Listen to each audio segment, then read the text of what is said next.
Now, he might not have reached the oratorical heights of Fidel Castro or Hugo Chavez, but the President of France, François Hollande, still managed some sort of record today for the longest uninterrupted political speech in a foreign language broadcast in Britain.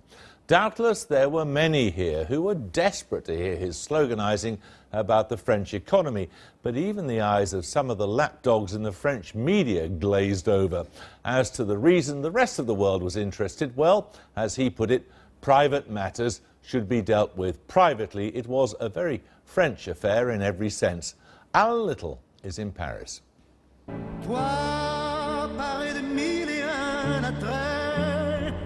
Je ne sais jamais qui tu es.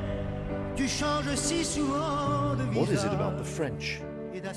How does their language so plausibly lend itself to a swelling love song?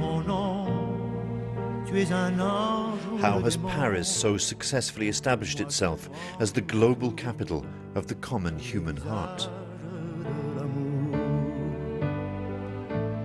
The Pont des Arts has become a lover's rendezvous. Each padlock marks an individual romantic tryst. Couples come from all over the world to lock themselves together. My name is like Wang Guming in Chinese.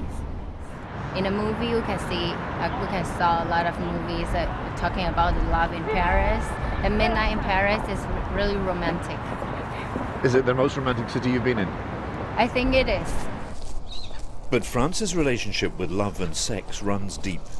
It has had a succession of apparently priapic presidents.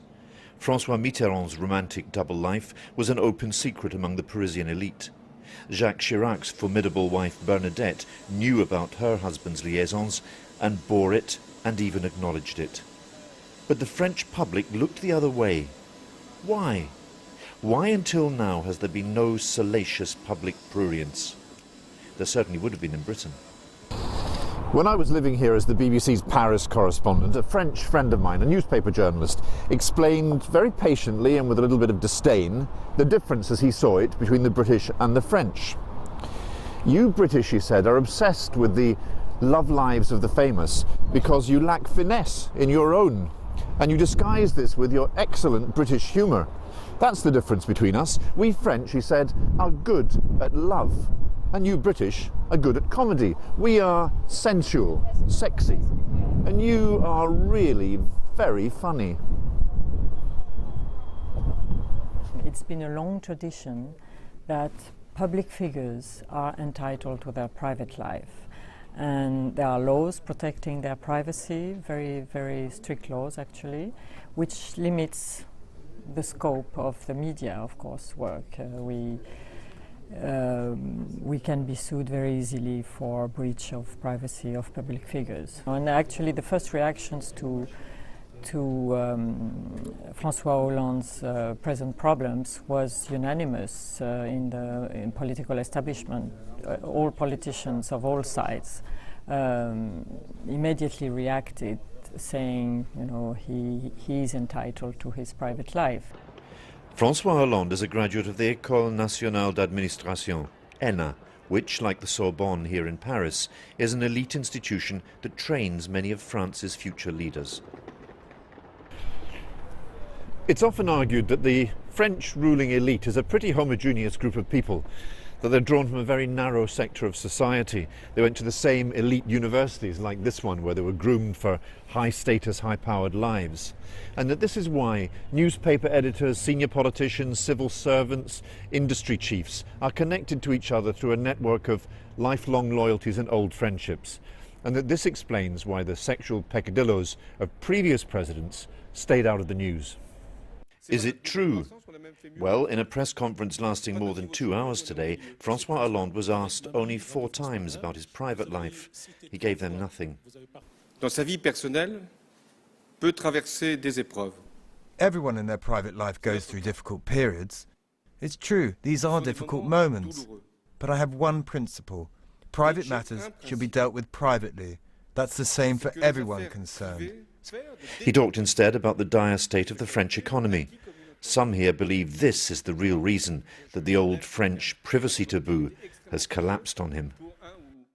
Today, the economic situation is such, and the indecision of this president, his inability to make any decision, is such that it just looked plain ridiculous. I mean, the way we look in the world, I have many friends all over the world who call me, and this has become a boulevard play, more prone for sex rather than serious economic reform. This is hurting the image of my country, and I resent that. Whatever the reason, the old French consensus on privacy in matters of the heart and the flesh is crumbling. The French public are no longer looking the other way. Well, now, Anne-Elisabeth Moutet is a French journalist for the Daily Telegraph, and Jean-Marc Hilou is a former senior foreign correspondent for France 2 Television. Anne-Elisabeth Moutet, do you think that this line that a private life should stay private is going to hold in the case of President Hollande? No, and I've thought that for years, and actually I changed my mind at the time of Mitterrand, because Mitterrand lied to the country about his parallel families. And it turned out that the way he had behaved in his private life was exactly the way he behaved in his political life. He lied about his past, he lied about his links to Vichy France, he lied about his crooked friends. And so I thought that the person was actually a very fair indication of how the political animal was behaving. And we see this actually again with François Hollande. François Hollande is a man who has been vacillating all his life in his private life. He's never been able to marry any one of his partners, not even the mother of his children with whom he lived for 23 years, Ségolène Royal. He didn't marry Mrs. Trierweiler, and we don't know about the next person. But in the same way, he has vacillated between several strains of policy. He has vacillated about taxes. If people squealed enough in the street, he withdrew the taxes. He has basically taken off any kind of visibility to the French economy, and I think that too is a very straight parallel with his private life. And so I think only for that, but there are even other reasons, only for that I would say that we ought to know about their private lives.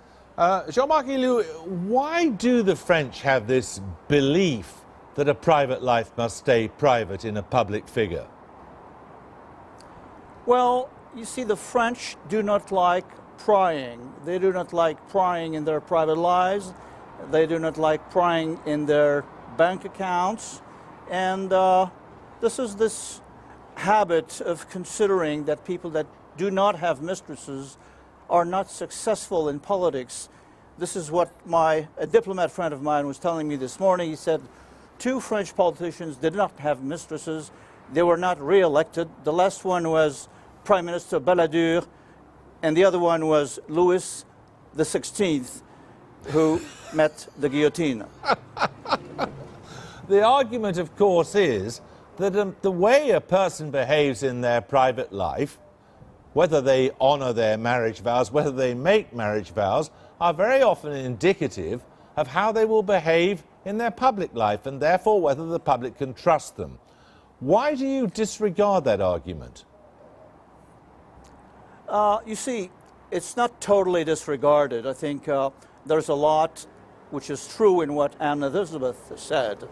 But, you know, in any country in the world, the story of a man getting caught with his pants down is funny. It's all the funnier, except in North Korea, perhaps, if this man is the president. But at the same time, the only thing that is not down at the moment in France is unemployment. So after trying to get one of those pictures, which were very hard to get, I can tell you, I confess to trying to buy the magazine. It was impossible to find one. And on a double take, the French rather go to the core of the problems. That's the economy, which is doing very bad. President Hollande had daringly promised that it would be able to reverse the upward trend of unemployment last year, and it just didn't happen. Anne-Elisabeth Moutet, of course, there is the question of the French press in all of this. Why are the French press so deferential? Oh, that goes back to de Gaulle, and before that it goes back to Louis XVI. I mean, if you really want to go into historical, when Louis XIV wins against the nobility in the mid-17th century, when at the same time during the Restoration in Britain it's the nobility that basically takes over.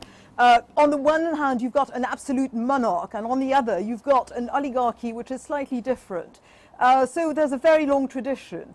But I would also say that there's this whole notion about the establishment. The French are very conformist. So newspapers write things that they think will be respectable. And as a result, you notice that none of them sell many copies, but Closer magazine sold out a first print run, and then they printed again, and then they sold out the second print run. I will actually take issue with the idea that the French are not interested in the private life of their politicians. The truth is they are fascinated by it.